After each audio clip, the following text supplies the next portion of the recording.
तो वहीं प्रदेश के सभी 65,000 सरकारी विद्यालय इस बार दिवाली पर जगमग होंगे। रोशनी और दीपदान की खास तैयारी प्रदेश के सरकारी विद्यालयों में शुरू कर दी गई है। शिक्षा मंत्री मदन दिलावर ने कहा है कि इसको लेकर प्रदेश के सभी सरकारी विद्यालयों में आदेश भी जारी कर दिए गए हैं। तो साथ ही रंग रोगन से लेकर रोशनी के लिए बजट भी जारी कर दिया गया है। शिक्षा मंत्री मदन दिलावर ने कहा कि ये पहली बार है जब इस तरह का नवाचार किया गया है। जब अन्य भाव सरकारी भवनों की तरफ प्रदेश का हर सरकारी विद्यालय दिवाली पर स्वदेशी रोशनी से जगमग होगा।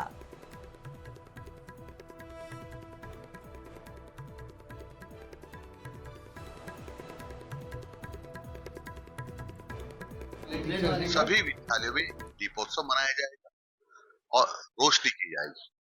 लेकिन आपको जानकारी दे दूं, रोशनी भी स्वदेशी होगी, यानी लाइटिंग होगी, उसमें लाइट उपयोग की जाएगी, वो स्वदेशी ही उपयोग की जाएगी। विदेश में निर्मित बिजली का उपयोग नहीं किया जाएगा।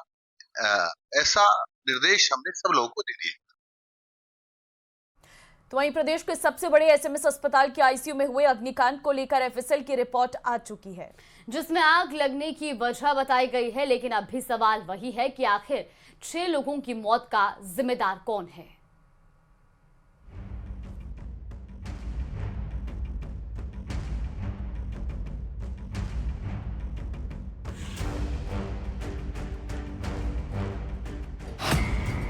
एसएमएस अग्निकांड पर बड़ा खुलासा।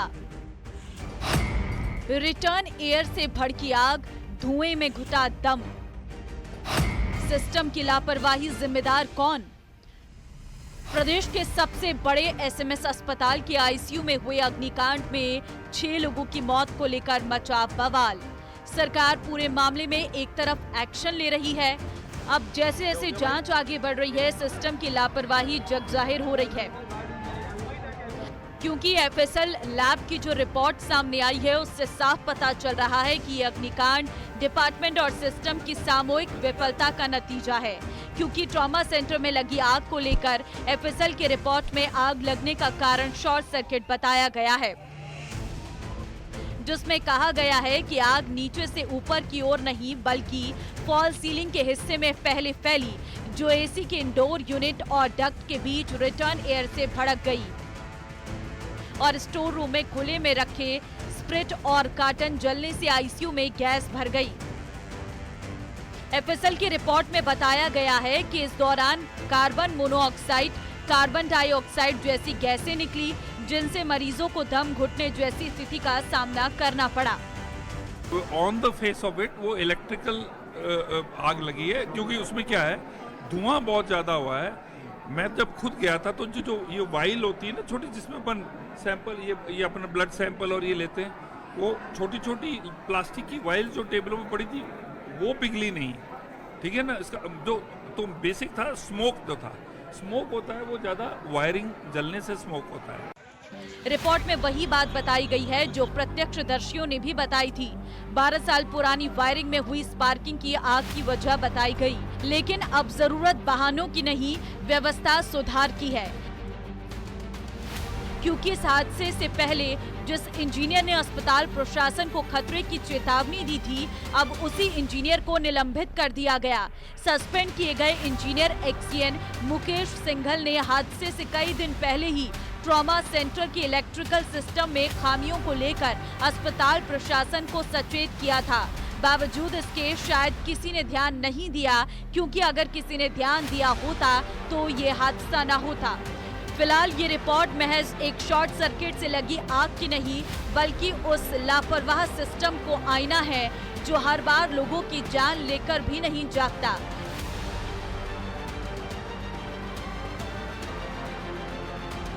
खुद चिकित्सा एवं स्वास्थ्य मंत्री गजेंद्र सिंह खींवसर ने आला अधिकारियों के साथ में मामले में गठित की गई कमेटी को भी बुला करके एक तमाम फैक्ट फाइंडिंग कमेटी की बैठक रखी है। रिव्यू किया जाएगा। उन्होंने स्पष्ट कर दिया है कि पूरे घटनाक्रम में किसी को भी बख्शा नहीं जाएगा। जिस तरह का पूरा घटनाक्रम रहा, जो मामला और जो नज़ारा देखने को मिला, उसके बाद उम्मीद की जानी चाहिए कि इस घटना से संज्ञान लेते हुए आगे आने वाले वक्त में ऐसा पुख्ता बंदोबस्त किया जाए कि दोबारा इस तरह की घटना की पुनरावृत्ति ना हो। कैमरा पर्सन अविनाश के साथ में अरबाज अहमद, न्यूज़ 18 के लिए, जयपुर से।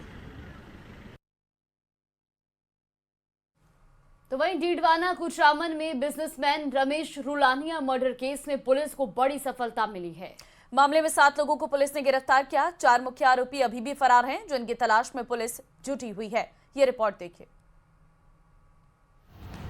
व्यापारी की हत्या, ताबड़तोड़ एक्शन। पुलिस के शिकंजे में 7 आरोपी। कब गिरफ्तार होंगे मुख्य आरोपी? कुचामन शहर में जिम के अंदर व्यापारी रमेश रुलानिया की हत्या के मामले में पुलिस ने 7 आरोपियों को गिरफ्तार किया है। इन सभी ने हत्याकांड को अंजाम देने में मुख्य आरोपियों का साथ दिया था। एसपी ऋचा तोमर ने प्रेस कॉन्फ्रेंस कर बताया कि वारदात को अंजाम देने वाले 4 मुख्य आरोपी अभी भी फरार हैं। इनमें गणपत गुज्जर, महेश गुज्जर, धर्मेंद्र उर्फ देवा और जुबैर अहमद की पहचान हुई है। पुलिस का दावा है कि टीम इन्हें भी जल्द गिरफ्तार कर लेगी। आरोपियों को सहयोग देने वाले 7 आरोपियों को हमने गिरफ्तार कर लिया है। इस पूरी घटना में जो वाहन इस्तेमाल हुआ, उस वाहन को पुलिस के द्वारा जब्त किया जा चुका है। सारे ही घटना में पूरे घटना स्थल से यहाँ से लेके जहाँ पर वो गाड़ी गई, वहाँ से टेक्निकल साक्ष्य को उठा लिया गया है, जिनका गहनता से विश्लेषण जारी है। पुलिस के मुताबिक व्यापारी मर्डर केस में 12 घंटे के अंदर ही बदमाशों की पहचान कर ली गई थी। हत्याकांड में सहयोग करने वाले आरोपियों में शफीक खान, किशन लाल गुज्जर, रामकेश गुज्जर, राम सिंह, खुशीराम, दिनेश चौधरी और पवन चारण को गिरफ्तार किया गया है। आरोपियों तक पहुंचने के लिए करीब 100 पुलिसकर्मियों ने 500 किलोमीटर तक कई सीसीटीवी ट्रैक किए। न्यूज 18 राजस्थान के लिए डीडवाना कुचामन से प्रकाश तंवर की रिपोर्ट।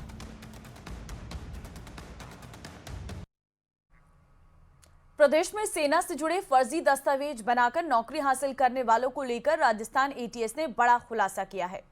एटीएस के आईजी विकास कुमार ने प्रेस कॉन्फ्रेंस कर बताया कि एटीएस ने 31 संस्थानों से 28 फर्जी पूर्व सैनिकों को पकड़ा, जिन्होंने सेना से जुड़े फर्जी दस्तावेज बनाकर नौकरी पाई थी। इस रिपोर्ट में देखिए।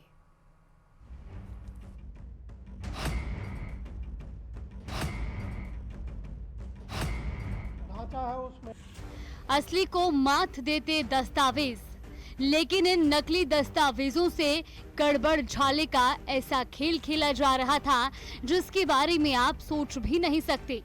राजस्थान एटीएस ने भारतीय सेना के पूर्व सैनिक बनकर प्रतिष्ठानों की सुरक्षा में सिक्योरिटी गार्ड लगाने के नाम पर चल रहे बड़े खेल का पर्दाफाश करते हुए 28 आरोपियों को गिरफ्तार किया है। ये सभी आरोपी फर्जी दस्तावेजों के जरिए एफसीआई में सुरक्षा कर्मी के रूप में नौकरी कर रहे थे। एटीएस की जांच में पाया गया कि इनकी नियुक्ति सुरक्षा एजेंसियों के जरिए की गई थी और सभी के दस्तावेज नकली थे। ऑपरेशन स्क्वायर पिरामिड के नाम से चला अभियान। फर्जी दस्तावेजों के बदले 40 से 50 हजार रुपए का हुआ भुगतान।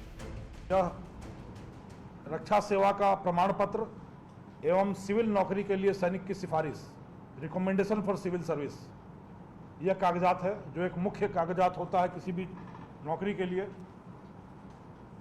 यह प्रमाणित करता है कि वह व्यक्ति पूर्व में सेना में कार्यरत रहा है और अब उसको सिविल में पूर्व सैनिक के रूप में नौकरी करने के लिए यह प्रमाण दिया जा रहा है। यह पूरी तरीके से कूट रचित फर्जी रूप से बनाया हुआ दस्तावेज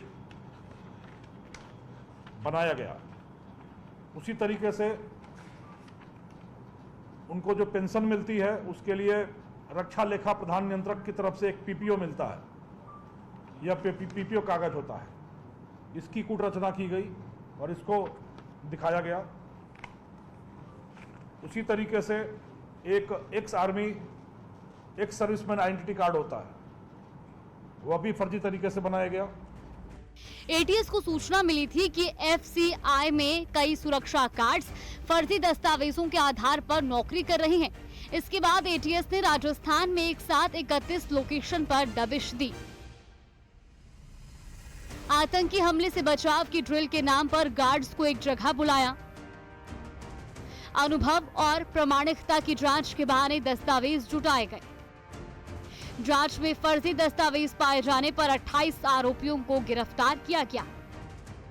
हम लोगों ने 28 ऐसे फर्जी पूर्व सैन्य कर्मियों को दबोच लिया है, पर यह सिर्फ अभी एक संख्या है जो 28 पर है। एक बड़े पैमाने पर एक बड़ी धांधली है जिसका सूत्र दर सूत्र खुलासा पर्दाफाश धीरे धीरे किया जाएगा। अभी तक पकड़े गए 28 व्यक्ति वह व्यक्ति हैं जिन्होंने इसका लाभ लिया है या जिनके संज्ञान में था कि वह पूर्व सैनिक स्वयं नहीं है, पर यह कागजात बने और उसके आधार पर वह लगातार नौकरी करते रहे, काम करते रहे। वित्तीय लेन देन का बड़ा खेल रहा है इसमें कि इस तरह के कागजातों के बनाने के लिए एक बड़ी राशि ली गई और फिर एक नए इस तरह के नियोजित व्यक्ति को करीब 21,000 रुपये प्रति माह की राशि मिलती है। उसमें से 2 से 3,000 रुपये प्रति माह कमीशन के रूप में भी लिए गए। तो इस तरीके से यह वित्तीय लेन देन हुआ। पूरे प्रकरण में दलालों की अहम भूमिका पाई गई, जिनकी गिरफ्तारी बाकी है।